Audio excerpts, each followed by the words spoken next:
पेश है बड़ी खबरें। अनुसंधान के क्षेत्र में मौजूदा समस्याओं को पहचानने और दूर करने की जरूरत, पीएम मोदी। विधायकों और सांसदों को खरीद फरोख्त के लिए घूम रहे केंद्रीय मंत्री हेमंत सोरेन।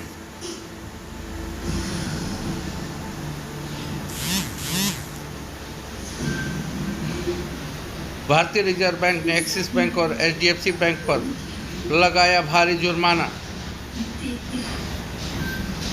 एक ही चिता पर जला पति पत्नी का शव, सबकी आंखें हुई नम। अनुसंधान के क्षेत्र में मौजूद समस्याओं को पहचानने और दूर करने की जरूरत, पीएम मोदी। पीएम मोदी ने कहा कि वैश्विक समस्याओं के समाधान के लिए स्थानीय भारतीय दृष्टिकोण जरूरी है। पीएमओ प्रधानमंत्री कार्यालय की ओर से जारी एक बयान के मुताबिक बैठक में प्रधानमंत्री ने एक डैशबोर्ड बनाने की बात भी की, जिससे देश में हो रहे अनुसंधान और विकास की जानकारी आसानी से ट्रैक की जा सके। इस बैठक का फोकस भारत के विज्ञान, प्रौद्योगिकी, अनुसंधान और विकास कार्यक्रमों पर था। प्रधानमंत्री ने कहा कि एएनआरएफ की पहली बैठक के साथ एक नई शुरुआत हुई है। उन्होंने अनुसंधान, पारिस्थितिकी तंत्र में मौजूद समस्याओं की पहचान करने और उन्हें हल करने की जरूरत पर जोर दिया। प्रधानमंत्री ने कहा कि हमें बड़े लक्ष्य तय करने चाहिए और उन्हें पूरा करने के लिए काम करना चाहिए। उन्होंने अनुसंधान में मौजूद समस्याओं के नए समाधान ढूंढने पर जोर दिया। प्रधानमंत्री ने कहा कि समस्याएं वैश्विक हो सकती है, लेकिन समाधान भारतीय जरूरतों के मुताबिक ही होने चाहिए। प्रधानमंत्री ने संस्थानों को बेहतर बनाने और मानवीकरण की आवश्यकता पर भी चर्चा की। उन्होंने अनुसंधान और नवाचार के लिए संसाधनों की सही तरीके से निगरानी करने की बात की। उन्होंने अटल टिंकरिंग लैब्स के सकारात्मक प्रभाव की भी सराहना की। इसके अलावा उन्होंने जलवायु परिवर्तन, इलेक्ट्रिक वाहनों के लिए बैटरी सामग्री और लैब में डायमंड बनाने जैसे क्षेत्रों में अनुसंधान पर भी चर्चा की। बैठक में केंद्रीय शिक्षा मंत्री धर्मेंद्र प्रधान, प्रधान वैज्ञानिक सलाहकार, नीति आयोग के सदस्य, विज्ञान और विभिन्न विभागों के सचिव शामिल हुए। इस बैठक में भारत के अनुसंधान और विकास को और बेहतर बनाने के लिए कई महत्वपूर्ण निर्णय लिए गए। झारखंड के मुख्यमंत्री हेमंत सोरेन ने मंगलवार को दल बदल कर बीजेपी में शामिल हुए चंपई सोरेन के क्षेत्र में पहुंचे। यहां पर उन्होंने कहा कि प्रदेश में विधायकों और सांसदों को खरीदने और पार्टी को तोड़ने के लिए केंद्रीय मंत्री घूम रहे हैं। झारखंड के मुख्यमंत्री हेमंत सोरेन ने भारतीय जनता पार्टी पर विधायकों, सांसदों को खरीदने और तोड़ने की साजिश रचने का आरोप लगाया है। श्री सोरेन ने पूर्व सीएम और अपने मंत्रिमंडल में सहयोगी रहे चंपई सोरेन के प्रभाव वाले कोल्हान प्रमंडल के चांडिल में एक जनसभा को संबोधित करते हुए कहा, केंद्र सरकार के मंत्री और बीजेपी के नेता हमारे राज्य में विधायकों, सांसदों को खरीदने के लिए घूम रहे हैं। ये पैसे के बल पर पार्टी को तोड़ते हैं। कभी बोलते हैं कि इतने विधायक हमारे साथ हैं, तो कभी कहते हैं इतने सांसद हमारे साथ हैं। सोरेन ने कहा कि जनता इनको नहीं चुनती, ये लोग पैसे से सरकार बनाते हैं। राज्य की जनता को ऐसे लोगों को सबक सिखाने के लिए तैयार रहना चाहिए। ऐसा लगता है कि पैसा छापने की मशीन इन लोगों ने घर में रख ली है और सोचते हैं कि इसकी बदौलत पूरे देश पर कब्जा कर लेंगे। श्री सोरेन ने आगे कहा कि हमने जब 2019 में सरकार बनाई, उसके दूसरे दिन से ही इसे गिराने की साजिश रची जाने लगी। सरकार बनने के बाद 2 साल तक हम कोविड की चुनौतियों से जूझते रहे और उसके बाद 2 साल तक विपक्षियों ने हमारे पीछे ईडी, सीबीआई लगा दी, हमें लगातार परेशान करते रहे। इन्हें पसंद नहीं कि मैं राज्य के गरीब, गुरबों, बूढ़ों, बुजुर्गों, महिलाओं और युवाओं के लिए काम कर सकूं।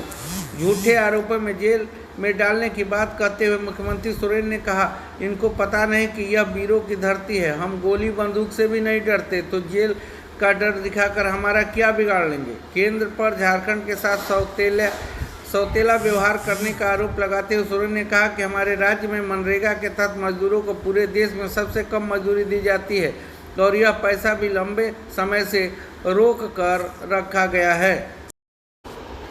आरबीआई ने एक्सिस बैंक और एचडीएफसी बैंक पर लगाया तगड़ा जुर्माना। जानिए क्या है वजह। नई दिल्ली। रिजर्व बैंक ने प्राइवेट सेक्टर के दो बड़े बैंकों एक्सिस बैंक और HDFC बैंक पर तगड़ा जुर्माना लगाया है। यह जुर्माना जरूरी नियमों का पालन नहीं करने की वजह से लगा है। बैंकिंग रेगुलेटर ने एक्सिस बैंक और HDFC बैंक पर कुल 2.91 करोड़ रुपए का जुर्माना लगाया है।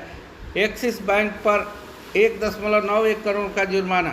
रिजर्व बैंक RBI ने कहा कि मंगलवार को एक बयान में बताया कि एक्सिस बैंक ने बैंकिंग विनियमन अधिनियम के कुछ प्रावधानों का उल्लंघन किया है।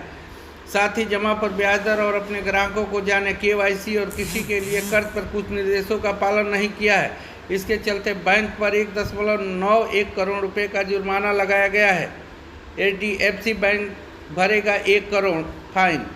केंद्रीय बैंक ने एक अन्य बयान में कहा कि प्राइवेट सेक्टर के सबसे बड़े लेंडर HDFC बैंक ने जमा पर ब्याज दर, बैंकों द्वारा नियुक्त वसूली एजेंटों और बैंकों में ग्राहक सेवा पर कुछ निर्देशों का पालन नहीं किया। इसके लिए उस पर 1 करोड़ रुपए का जुर्माना लगाया गया है। RBI ने यह भी कहा कि जुर्माना कुछ खास नियमों का पालन नहीं करने की वजह से लगाया गया है। इसका बैंक के ग्राहकों पर कोई असर नहीं पड़ेगा। आपको हिंदी फिल्म के गाने की लाइन याद होगी जिसमें अनिल कपूर और पूनम ढिल्लों गाना गाते हैं, साथ जिएंगे साथ मरेंगे। कुछ ऐसा ही मामला छतरपुर जिले के नौगांव थाना क्षेत्र के भदेसर गांव से सामने आया है, जहां पति पत्नी दोनों की चिता साथ साथ जलाई गई। दरअसल यहां के रहने वाले 85 वर्षीय चतुरा राजपूत की मौत के कुछ ही मिनटों बाद उनकी 80 वर्षीय पत्नी जमनी बाई ने भी अपने प्राण त्याग दिए। जानकारी के अनुसार भदेसर गांव में रहने वाले 85 वर्ष के चतुरा राजपूत ने सोमवार की दोपहर अपने जीवन की अंतिम सांस ली। जमनी बाई, जो कि पैर से दिव्यांग थी, लकड़ी के सहारे अपने पति के पास पहुंची और जगाने का प्रयास करने लगी। काफ़ी देर जगाने के बाद जब जमनी बाई को इस बात का एहसास हो गया कि उसका पति अब इस दुनिया में नहीं रहा, इससे पहले कि जमनी बाई संभल पाती वह जमीन पर गिर गई। परिवार के लोग जमनी बाई को उठाने पहुंचे, तब तक उसकी भी मौत हो चुकी थी। परिवार के सदस्य जोधन सिंह राजपूत बताते हैं कि जमनी बाई जब जीवित थी तब वो अपने बच्चों से कहा करती थी कि मुझे अपने पति के साथ सती होना है। अगर मेरे साथ भगवान ने मुझे नहीं बुलाया तो तुम लोग मुझे मेरे पति के साथ जिंदा जला देना। वही गांव के लोगों के अलावा जितने लोगों ने भी इस घटना को सुना सब हैरान रह गए। गांव के लोगों का कहना है कि इस तरह की घटनाएं सैकड़ों वर्ष पूर्व हुआ करती थी, जब सती प्रथा का चलन था या महिलाएं अपने आप ही अपने पति के वियोग में प्राण त्याग दिया करती थी। यह घटना अपने आप में अद्वितीय है। बुजुर्ग पति पत्नी के एक साथ मृत्यु होने के बाद परिजनों एवं ग्रामीणों ने उनकी शव यात्रा एक साथ निकाली। बड़ी संख्या में गांव के लोगों के अलावा आसपास के लोग भी शव यात्रा में शामिल हुए।